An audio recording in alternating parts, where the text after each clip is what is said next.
wanted to share some of our solutions we've come up for our laundry. I hate laundry. It's not even my house yet. Why do we have so many clothes? Because that's life. But listen, what we're trying to do here is create a system that helps the way that we can organize to make it a little easier. Tossing this out. That shirt's sick. I like that shirt. You like this shirt? Don't toss the shirt out. Why? I like the shirt, so cool.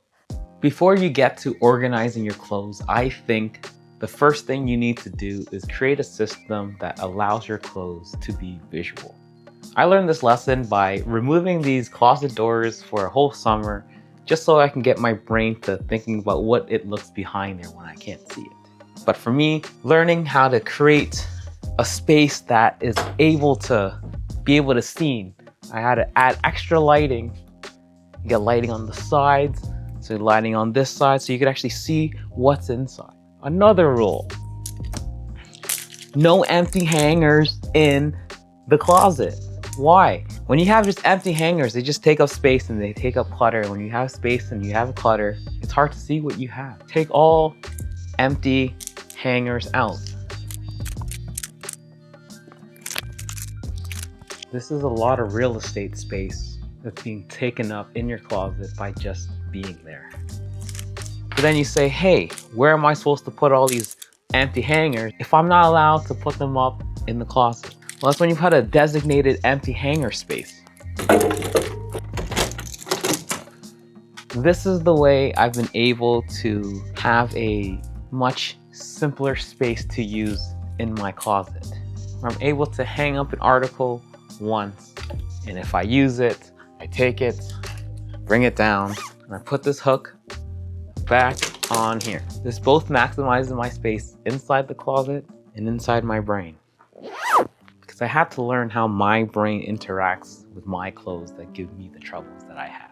When it comes to laundry, when it comes to putting things away, when it comes to keeping a space that is clutter-free. Because the more clutter I have in my physical space, the more clutter I feel like I have in my mental space. Any top, I hang it up. So I know all my tops are in sight, in view. For my bottoms, all of these are my kind of everyday pants, and they just stay hung up in my closet. So if I'm looking for a pair of pants that I need to wear, they're always here. But the nicer, dressier stuff, also hanging, but on the bottom layer. Because for me, I cannot remember what articles of clothing I have. Because if I don't see it, it doesn't exist. That rings true in the kitchen, and that rings true in my own wardrobe. And then comes to the separation. If you're able to separate your clothes right out of the dryer, keep your shirts with your shirts, your pants with the pants, your underwear with your underwear, your socks with the socks, at the first moment of contact, that is your highest chance of doing the less amount of work. And I'm trying to cut my laundry time as much as I can. So I've been thinking, what if from the dryer goes to sorting station right away? So this way, in the case where I don't have the ability to put my clothes away, in this basket, I have my socks and underwear. And in another basket, I have my pants. Where that way, if I am in a hurry and I need that clean pants, that clean shirt, it's where they need to be already. So, sort your clothes right after the dryer. Because the best benefits of sorting your clothes right away in different baskets of laundry, you're able to tackle one basket at a time. You put all your pants away all at once. Where from the dryer to this basket, into the basket to where these pants belong. I could do my shirts, my tops, my underwear. I could do that on another day, at another hour, at another time. And by breaking up the workflow, it has really helped me get into a better place of acceptance of doing the laundry and putting the clothes away. Here's another thing I've been implementing is purposefully doing things uncomfortable for the sake to learn to do things uncomfortably. I've realized not too long ago that we don't kneel anymore. I know growing up, when I got in trouble, it was time to gui, which is like kneel against the wall as a punishment. And oh boy, I kneeled a lot. I guied a lot. That was my number one form of punishment when I was a child. But as I grow up and I realized that was punishment because, man, it sucked to kneel.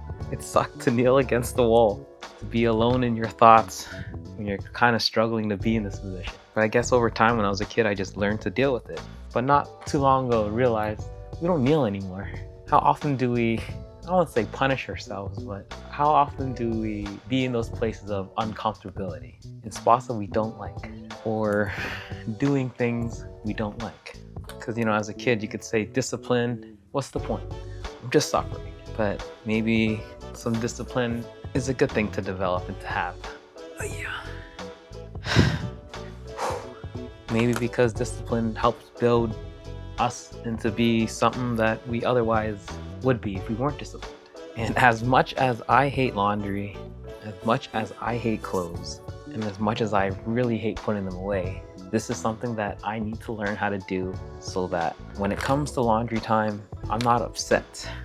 Not upset I have to do laundry again, but figure out a way to embrace it and figure out a way to accept it, because this is my reality. Putting away clothes is a responsibility I will have for the rest of my life. And if I just learn how to be disciplined in it, maybe it doesn't need to take up that much space in my mind. The thing is, the more you accept this position, the better your body is able to adapt to being in this position, the better your body is able to do things. But I think of it more of just your body. It's your brain, your mind. Do you accept being in this position? Now this time, not for punishment, not because someone has told you have to do this. Sometimes you have to do things to get yourself to be in positions that only you would put yourself into. Maybe so that you're able to be in any position without too much uncomfortability because you've let yourself be uncomfortable.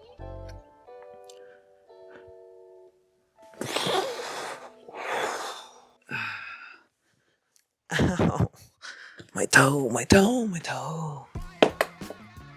Because I think the sooner we accept the things we don't like in life, we don't have to complain every single time we have to do the thing that we know we're gonna have to do. Where right now, I'm trying to teach myself discipline through doing my laundry. And doing it thoroughly so that I'm not so upset about my laundry. Then why not turn that activity, that thing you wanna do, the thing you know you have to do, turn it and look it as an avenue to be able to do something else that you're trying to build. Trying to move better, trying to get more limber, and I can combine that with my laundry. There's a period of time where sometimes I would work out and do my laundry. Some people like to watch TV and do their laundry. Everybody has their thing. But at the end of the day, only you know. Only you know what gets you to do your laundry better, what gets you to live your life better. But on the other hand, only you're the one that can do it. You're the one that can practice these things. So whether you struggle with laundry like I do, or if you struggle going to the gym, if you struggle to eat healthy, if you struggle to run, any kind of habit you're trying to build, only you know all the steps you need to do to make it yourself better at it.